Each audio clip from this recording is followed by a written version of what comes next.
ಬಾಲಕಿ ಮೇಲೆ ಸಾಮೂಹಿಕ ಅತ್ಯಾಚಾರವೆಸಗಿ ಪ್ರಕರಣ ಸಂಬಂಧ ಬಂಧಿಸಲ್ಪಟ್ಟಿರುವ ಇಬ್ಬರು ಅಪ್ರಾಪ್ತ ಬಾಲಕರು ಸೇರಿದಂತೆ 5 ಆರೋಪಿಗಳನ್ನು 15 ದಿನ ನ್ಯಾಯಾಂಗ ಬಂಧನಕ್ಕೆ ನೀಡಿ ಜಿಲ್ಲಾ ನ್ಯಾಯಾಲಯ ಆದೇಶ ನೀಡಿದೆ.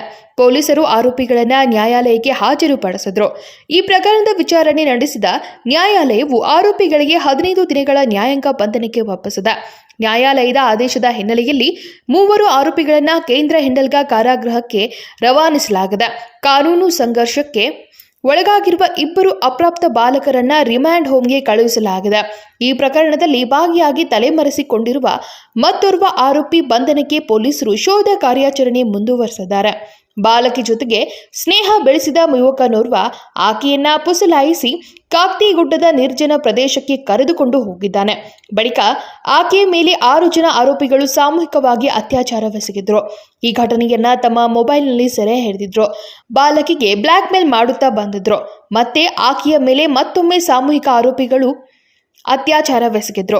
ಭಾರತೀಯ ನ್ಯಾಯ ಸಂಹಿತೆಯ ಸೆಕ್ಷನ್ 65 ಮತ್ತು 70 ವಿಧಿ ಹಾಗೂ ಫೋಕ್ಸೋ ಕಾಯ್ದೆಯಡಿ ಸೆಕ್ಷನ್ 4, 6, 8 ಮತ್ತು 12 ಅಡಿಯಲ್ಲಿ ಎಪಿಎಂಸಿ ಪೊಲೀಸ್ ಠಾಣೆಯಲ್ಲಿ ಈ ಕುರಿತು ಪ್ರಕರಣ ದಾಖಲಾಗಿತ್ತು. Vinod Kolkar, KMM Kannada news, Belagavi.